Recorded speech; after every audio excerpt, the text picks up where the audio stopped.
আজকের ক্লাসে আমরা আলোচনা করব হচ্ছে পরিপূরক। কি আলোচনা করব? পরিপূরক। পরিপূরক। পরিপূরক। এখন প্রশ্ন হচ্ছে,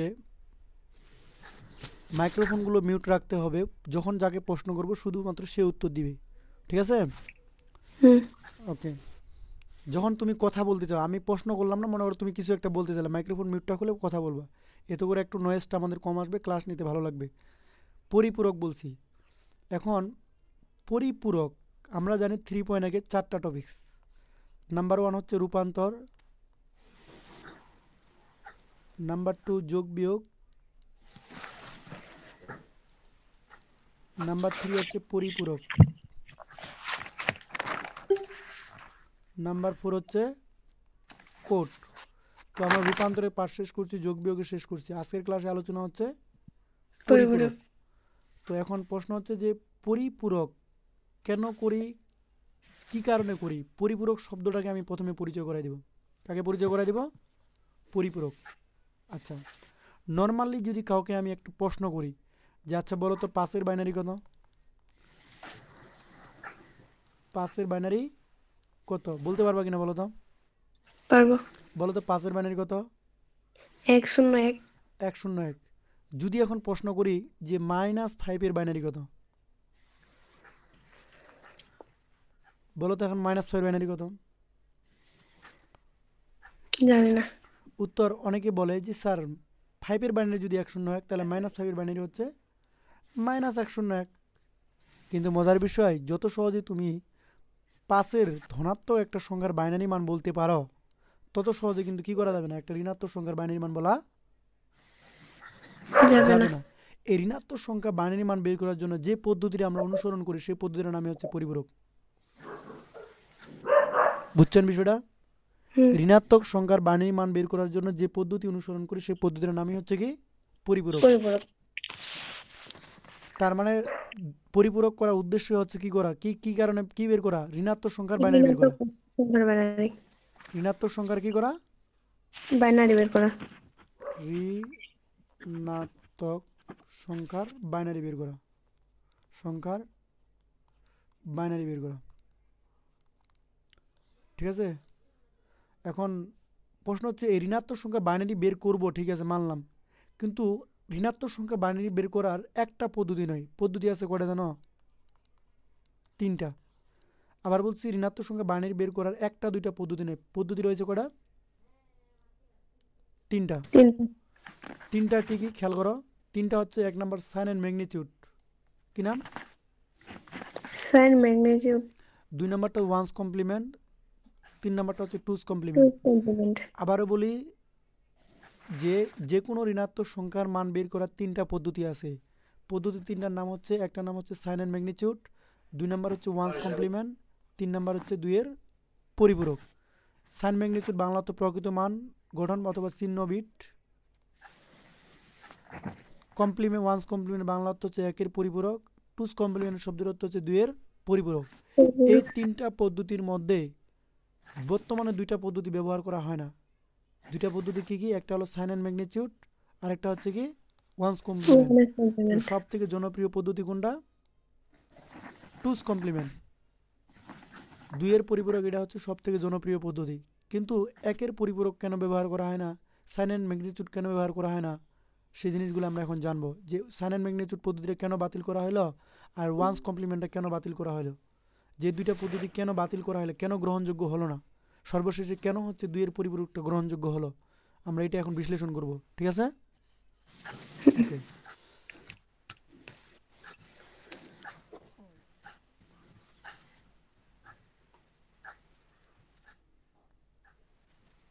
ঠিক আছে।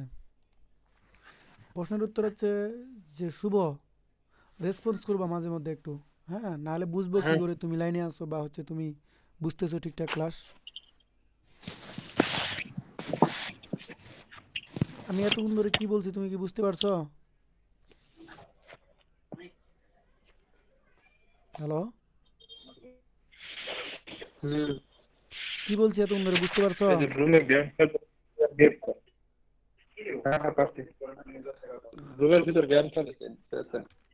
ওকে, আমি বলছিলাম যে পরিপূরক বের করার কয়টা পদ্ধতি আছে? তিনটা। সরি, ঋণাত্মক সংখ্যা বাইনারি মান বের করার তিনটা পদ্ধতি আছে। একটা হলো sign and magnitude, one's complement, two's complement. তিনটি পদ্ধতির ভিতরে সবথেকে জনপ্রিয় পদ্ধতি হচ্ছে দুইয়ের পরিপূরক। কিন্তু দুইয়ের পরিপূরক করার পূর্বে আমি আগে এই দুইটা পদ্ধতি কেন বাতিল করা হলো, এই পদ্ধতি দুইটা দেখতে কেমন, এই দুইটা আগে ক্লিয়ার করি। তো সাইন অ্যান্ড ম্যাগনিটিউড পদ্ধতিতে এক নম্বর যে পদ্ধতি সেটার নাম হলো সাইন অ্যান্ড ম্যাগনিটিউড পদ্ধতি। সে পদ্ধতিতে তারা ঋণাত্মক সংখ্যা কীভাবে বিবেচনা করছে খেয়াল করো। আমি একটা তোমাকে চার্ট দেখাচ্ছি। For example, 1 0 1 1, 1 0 1 1, 1 0 1 1, 1 0 1 1, 0 0।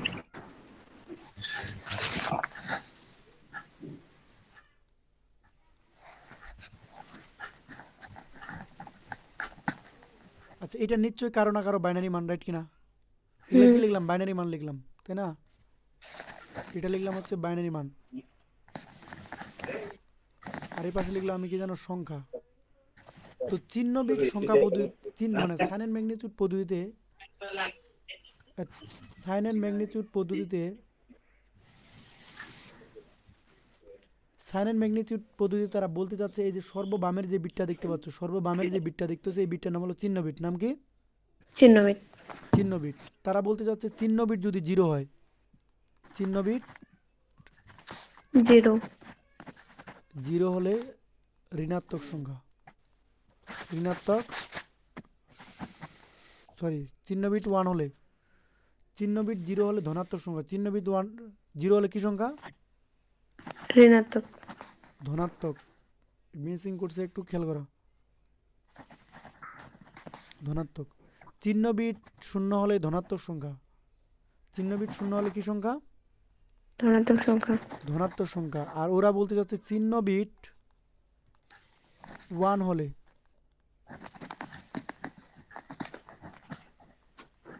1 হলে ঋণাত্মক সংখ্যা। চিহ্ন বিট 0 হলে ধনাত্মক সংখ্যা, আর চিহ্ন বিট 1 হলে ঋণাত্মক সংখ্যা। ঋণাত্মক। প্রশ্ন হচ্ছে এইটা কার বাইনারি? এটা কার বাইনারি? অবশ্যই এটা হচ্ছে প্লাস জিরোর বাইনারি। কীভাবে বুঝলেন প্লাস জিরোর বাইনারি? কারণ জিরোটাকে চিহ্ন বিট হিসাবে ধরা যায়, আর চিহ্ন বিটটা 0 হওয়ার কারণে এখানে কি হয়েছে? 0 প্লাস হয়েছে, প্লাস। প্লাস। এখন 0 0 কার বাইনারি? জিরোর বাইনারি। এখন প্রশ্ন হচ্ছে এটা তাহলে কার বাইনারি? +1 প্লাস 1। এটা কার বাইনারি? এটা হচ্ছে +2 এটা কার বাইনারি? প্লাস 3, তাই +3 না? এখন যদি প্রশ্ন করি এটা কার বাইনারি, -0 উত্তর হচ্ছে -0। কীভাবে -0 হলো? কারণ এটা হচ্ছে 1 থাকলে -1 ঋণাত্মক, ঠিক আছে? হুম 1 থাকলে কি? ঋণাত্মক। ঋণাত্মক। এই জন্য এখানে মাইনাস বসছে। এখন 0 0 কার বাইনারি? জিরোর বাইনারি। এটা তো চিহ্ন বিট হিসেবে বিবেচনা করা হয়েছে, রাইট কিনা? হুম -0, এটা হবে কার বাইনারি? -1। এটা হবে -2, এটা হবে -3। 3 পারা যাবে এতটুকু? যাবে। আচ্ছা, ওকে। চিহ্ন বিট দিয়ের মাধ্যমে আমরা কিন্তু ধনাত্মক সংখ্যা এবং ঋণাত্মক সংখ্যা নির্ণয় করলাম না? হুম মানে এটা ধনাত্মক সংখ্যার বাইনারি, এটা ঋণাত্মক সংখ্যার বাইনারি। কিন্তু এক্ষেত্রে সমস্যাটা কি জানো? এক্ষেত্রে এই পদ্ধতিটা বাতিল করার পিছনে কারণটা কি ছিল? কারণটা হচ্ছে এইখানে। কারণটা কোনখানে? এইখানে। যে দেখো আমরা সঙ্গত কারণ এখানে পাইছি +0, এখানে পাইছি কি? -0। -0 কিন্তু বাস্তবে পৃথিবীতে -0 বলে পৃথিবীতে কিছুই নাই। নাই। এক কথায় -0 বলে কোনো অস্তিত্ব নাই। যে কারণে তারা দেখলো যে এই জিনিসটা ফরম্যাটটা রং আছে। কি আছে? এরকম। রং। এই জন্য এই পদ্ধতি কি দেওয়া হলো? বাতিল ঘোষণা করা হলো। বুঝছো বিষয়টা? হুম ওকে। এখন আমি যে জিনিসটা বুঝালাম এটা একটা প্রুফ আমি তোমাকে এখনই দেখাচ্ছি যে আসলে কেন বাতিল করা হলো। তাহলে আমরা বুঝলাম হচ্ছে সাইন অ্যান্ড ম্যাগনিটিউড পদ্ধতি। সাইন অ্যান্ড কি? ম্যাগনিটিউড পদ্ধতি বিষয়টা কি এবং এটা কেন বাতিল করা হলো, ঠিক আছে? ওখানে একটা স্পেশাল নোট মনে রাখতে হবে, চিহ্ন বিট 0 হলে ধনাত্মক সংখ্যা এবং চিহ্ন বিট 1 হলে কি সংখ্যা? ঋণাত্মক সংখ্যা। ঋণাত্মক সংখ্যা।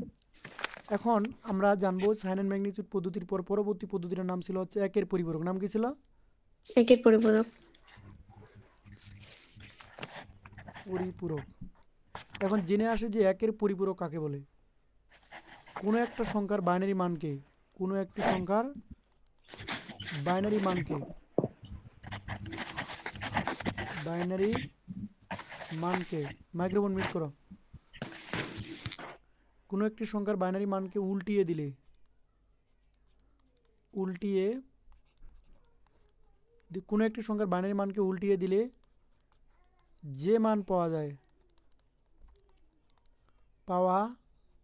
যায় তাকে একের পরিপূরক বলে। একের পরিপূরক বলে। ফর এক্সাম্পল তোমাকে বললো যে পাঁচকে একের পরিপূরক করো, বলতে পারো তো, পাঁচকে একের পরিপূরক করো, পাঁচকে একের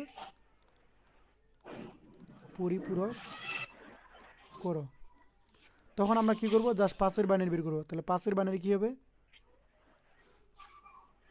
এক এক এক না, এক 1 0 শূন্য। 1। পাঁচের বাইনারি, তাহলে পাঁচের বাইনারি কী হবে? 1 0 1। এখন যদি বলি একের পরিপূরক কী হবে, তাহলে আমি তো বলেই দিছি যে কোনো সংখ্যার একটি বাইনারি মানকে উল্টিয়ে দিলে যে মান পাওয়া যাবে তাকে একের পরিপূরক বলে। তার মানে এই একটা হয়ে যাবে 0, 0টা হয়ে যাবে 1, একটা হয়ে যাবে কত? 0। পারা যাবে? এটা হলো একের পরিপূরক। একের পরিপূরক কাকে বলে? কোনো একটি সংখ্যার বাইনারি মানকে উল্টায় দিলে যে মানটা পাওয়া যাবে সেটাই একের পরিপূরক। মানে এককে করে দিলাম 0, 0 করে দিলাম, এককে করে দিলাম কি 0। বুঝছো বিষয়টা কি? আচ্ছা, এখন ওরা বলতে চাচ্ছে একের পরিপূরক পদ্ধতি, ওরা বলতে চাচ্ছে এটা হচ্ছে ধনাত্মক পাঁচের মান, আর এটা হচ্ছে কি ঋণাত্মক পাঁচের মান। এটা হলো প্লাস পাঁচের মান, এটা হলো মাইনাস পাঁচের মান। আসলে এটা কি মাইনাস পাঁচের মান? কোনো মিল আছে মাইনাস পাঁচের মানের সঙ্গে? 9। নাই। যখন এটা মনে হচ্ছে দুইয়ের মান, কার মান? দুইয়ের মান। কতর দুইয়ের মান? প্লাস দুইয়ের মান, কারণ জিরো থাকার কারণে প্লাস হয়ে যাচ্ছে, রাইট কিনা? এটাকে যদি আমি চিহ্ন হিসেবে চিন্তা করি তাহলে প্লাস দুইয়ের মান হচ্ছে, রাইট কিনা? হুম। তো এই জন্য এই পদ্ধতিটা বাতিল ঘোষণা করে দেওয়া হলো, পরবর্তী একটা পদ্ধতি নিয়ে আসলো। সেই পদ্ধতির নাম কি? দুইয়ের পরিপূরক। দুইয়ের পরিপূরক। জাস্ট তাহলে এখানে একের পরিপূরক এই জায়গায় কি মনে রাখতে হবে আমাকে? জাস্ট একের পরিপূরক কাকে বলে? কোনো একটি সংখ্যার বাইনারি মানকে উল্টিয়ে দিলে যে মানটি পাওয়া যায় তাকে একের পরিপূরক বলে। এটুকু মনে রাখলেই যথেষ্ট। ক্লিয়ার? ওকে, এবার চলে যাবো আমি হচ্ছে দুইয়ের পরিপূরক। কি চলে যাবো? দুইয়ের পরিপূরক। দুইয়ের পরিপূরক। এখন কেউ যদি বলে দুইয়ের পরিপূরক কাকে বলে, মনে রাখবে একের পরিপূরকের সাথে এক যোগ করে, একের পরিপূরকের সাথে এক যোগ করে যে মান পাওয়া যায় তাকে দুইয়ের পরিপূরক বলে। ফর এক্সাম্পল আপনাকে বলল যে পাঁচকে দুইয়ের পরিপূরক করো, পাঁচকে দুইয়ের পরিপূরক করো, বা -5কে দুইয়ের পরিপূরক করো, বলতে পারে কিনা? পরিপূরক করো, বলতে পারে কিনা বলো?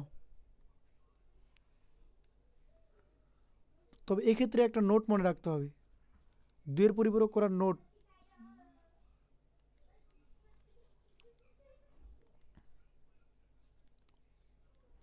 দুইয়ের পরিপূরক করার কি নোটটা মনে রাখতে হবে? দুইয়ের পরিপূরক করার নিয়মটা, কোথায় নিয়মটা মনে রাখতে হবে।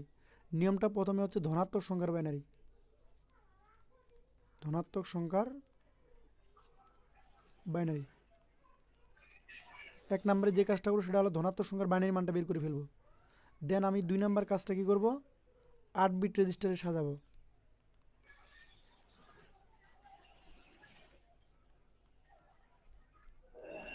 দেন আমি 3 নম্বরে যেটা করব, একের পরিপূরক করব।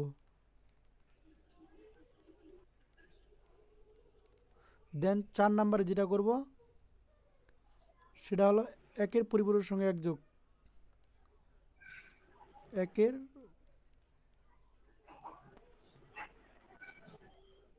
সাথে কি করব আমি, এক যোগ, এক কি করব বলো, যোগ করব। যোগ করব। দেখো সমাধান দেখো এবার। তাহলে আমি বলছিলাম যে ঋণাত্মক সংখ্যা যদি হয় তাহলে ওইটা ধনাত্মক সংখ্যার বাইনারি মান বের করব। তাহলে আমি সমাধানে কি লিখবো? প্রথমে 5-এর বাইনারি কি লিখবো আমি? 5 এর বাইনারি। তো আমি 5-এর বাইনারি কি জানি? 101, তাই না? 1 0 1। 5-এর বাইনারি 101, ঠিক আছে। তার মানে 1 নম্বর কাজ শেষ। 2 নম্বর বলছি 8 বিট রেজিস্টার। তার মানে 8 বিট রেজিস্টার জিনিসটা কি? 8 বিট সামনে রেজিস্টার। 8 বিট রেজিস্টার বলতে এইখানে আমি শূন্য দিব, শূন্য দিয়ে 8টা তৈরি করে নিব, 4টা 5টা 1 0 1, 8টা তৈরি করে নিলাম। তার মানে এটারও কাজ হয়ে গেল, এটারও কাজ হয়ে গেল। এখন হচ্ছে একের পরিপূরক। আর একের পরিপূরক কাকে বলে? সব মান উল্টাইতে হবে। সব মান উল্টাইতে হবে। তার মানে শূন্যটা হয়ে যাবে 1 1 1 1 1 0 1 0 যোগ করতে হবে কত 1, কারণ 4 নাম্বার বলছে একের পরিপূরকের সাথে 1 যোগ, তার মানে 1 যোগ করব। এই কাজটা কি করলাম, একের পরিপূরক, একের পরিপূরকের সাথে আমরা কি করব 1 যোগ করব। তাহলে শূন্যের সঙ্গে 1 যোগ করলে কি হবে, 1 এক 1 0 0 1 1 1 1 1 1 1। এইটাই হলো কার বাইনারি জানো, -5 এর -5 বাইনারি। তুমি যত সহজে -5 এর বাইনারি বলছিলা, এত সহজে কি -5 এর বাইনারি বের হলো? না তাহলে -5 এর বাইনারি মান যেটা যে পদ্ধতির সাহায্যে বের করলাম সেটাই হলো 2 এর পরিপূরক। তারা 2 এর পরিপূরক করার উদ্দেশ্যটা কি, ঋণাত্মক সংখ্যার কি করা, পরিপূরক বের করা। 2 এর মানে ঋণাত্মক সংখ্যার বাইনারি মান বের করা। ঋণাত্মক সংখ্যার কি করা, বাইনারি মান বাইনারি বের করা। খুব কঠিন জিনিস, না, খুব কঠিন জিনিস নয়। তাহলে -5 ইজ ইকুয়াল টু হচ্ছে এটা। এখন কিভাবে বুঝলাম এটা -5 এর মান, প্রুফ করতে হবে। কিভাবে বুঝলাম এটা -5 এর মান, এটা আমি যদি প্রুফ করতে পারি তাহলে আমি বোঝা গেল যে ঠিকঠাক আছে। আমাকে তো এটা প্রুফ করতে, এটা -5 বাইনারি মান, রাইট কিনা? এটা কিন্তু মনে হচ্ছে অন্য কারো মান, রাইট কিনা? হুম তো প্রুফ কি, আমি বলছিলাম যে চিহ্ন বিট 1 হলো ঋণাত্মক সংখ্যা। চিহ্ন বিট 1 হলো কি সংখ্যা, ঋণাত্মক সংখ্যা প্রথমে বলেছিলাম চিহ্ন বিট 1 ঋণাত্মক সংখ্যা। তাহলে এখানে চিহ্ন বিটটা কি আছে, 1 আছে না? আছে এই যে সর্ববামের যে বিটটি দেখতে পাচ্ছ, লাস্ট নাম্বার বিটটি, এটার নাম হচ্ছে চিহ্ন বিট। তাহলে চিহ্ন বিটটা হচ্ছে চিহ্ন বিটটা হচ্ছে 1, আর 1 থাকলে সেটা কি সংখ্যা, ঋণাত্মক সংখ্যা। ঋণাত্মক তার মানে ঋণাত্মক সংখ্যা। কিন্তু ঋণাত্মক কতর বাইনারি এটা, প্রশ্ন হচ্ছে ঋণাত্মক কতর বাইনারি। Binary binary. এখন ঋণাত্মক কতর বাইনারি এটা যদি তুমি নিশ্চিত হতে চাও, তাহলে তোমাকে বের করতে হবে প্রকৃত মান। কি বের করতে হবে, প্রকৃত মান প্রকৃত মান। আর প্রকৃত মান বের করার কৌশল কি, প্রকৃত মান বের করার কৌশল হচ্ছে প্রথমে লিখতে হয় ফলাফল। কি লিখতে হয়, ফলাফল ফলাফল। চিহ্ন বিট বাদে, মানে অতিরিক্ত ক্যারি বিট বাদে। যদি এখানে আরেকটা থাকতো তাহলে ওইটা বাদে, ওইটা কি, ওইটা বাদে। জাস্ট আমি এইটুকু অংশ 8টা বিট, ঠিক আছে, 8টা বিট তো আমার ফলাফল, তাই না?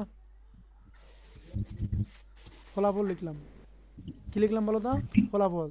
তাহলে আবার বলতেছি, এটা যে আমার -5 এর বাইনারি মান, এটা আমি প্রমাণ করব। কিভাবে প্রমাণ করব, এই -5 বাইনারি মানটাকে যদি আমি আরেকবার 2 এর পরিপূরক করি, কি করি, 2 এর পরিপূরক করি, যদি +5 এর বাইনারি আসে, তার মানে উত্তরটা আমার 100% ঠিক আছে।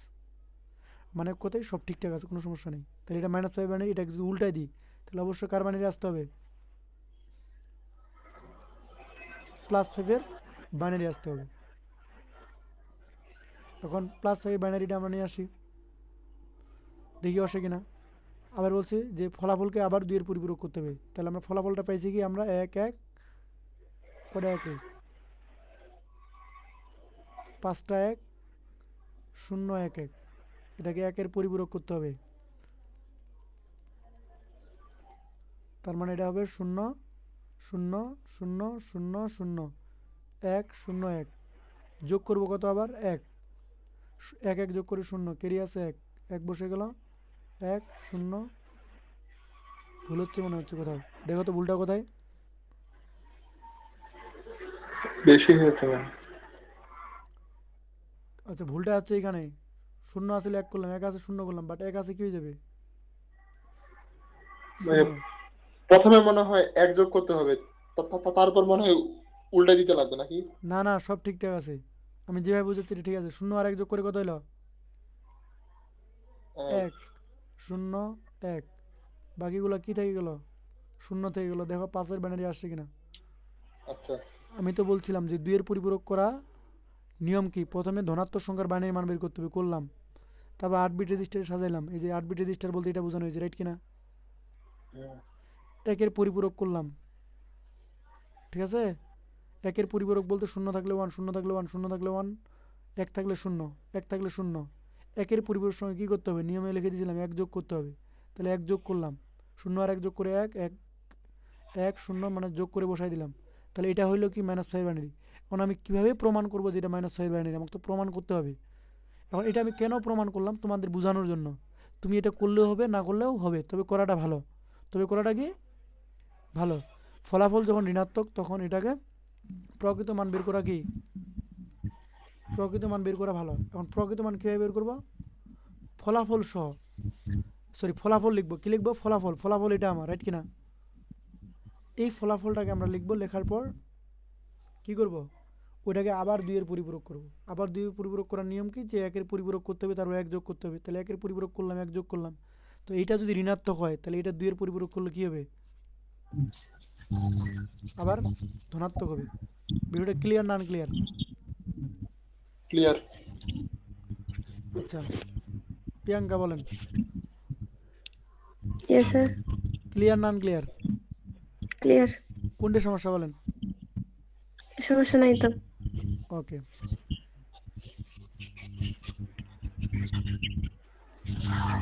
আচ্ছা এখন প্রশ্ন এসে যায়। এখন কি এসে যায়? প্রশ্ন। প্রশ্ন এসে যায়। আচ্ছা, আমি পরিপূরকের পর ক্লাস নিই 3টা। কয়টা নেই? 3টা। 3টা ক্লাস। একদিন আমি বুঝাই 1 নাম্বার ক্লাসে পরিপূরক জিনিসটা কি, পরিপূরক জিনিসটা কি, কেন করি। তো আমি বললাম পরিপূরক কি সেটা বললাম, পরিপূরক কেন করি সেটা বললাম। পরিপূরক এই জন্য করি ঋণাত্মক সংখ্যার বাইনারি মান বের করার জন্য, তাই না? 2 নাম্বার ক্লাসে আলোচনা করি হচ্ছে পরিপূরকের সাহায্যে যোগ। পরিপূরকের সাহায্যে যোগ। তা আপনি তো আজকে যোগের ক্লাসে উপস্থিত ছিলেন, ছিলেন কিনা বলেন? কোনো সমস্যা আছে পরিপূরকের যোগের সাহায্যে যোগ? না, প্রথম একামতা ছিলাম না শুধু। হ্যাঁ, তারপরে 3 নাম্বার ক্লাসটা হচ্ছে পরিপূরকের সাহায্যে কি, সাহায্যে বিয়োগ। তো আমি বিয়োগ করাই না, এটা আগামী ক্লাসে আমাদের বিয়োগটা আছে। হ্যাঁ, অফলাইনে ক্লাসটা বিয়োগটা আছে। তাই আমি পরিপূরক জিনিসটাকে এটা ক্লিয়ার করলাম, রাইট কিনা? এখন পরবর্তী টপিক থাকলো কি? পরিপূরকের সাহায্যে যোগ। যোগ। এখন প্রিয়াঙ্কার যদি কোনো প্রশ্ন না থাকে তাহলে প্রিয়াঙ্কা এখান থেকে আমাদের রিমুভ নিতে পারে, মানে লিভ নিতে পারে। কোনো কোশ্চেন আছে কিনা বলেন? নাই।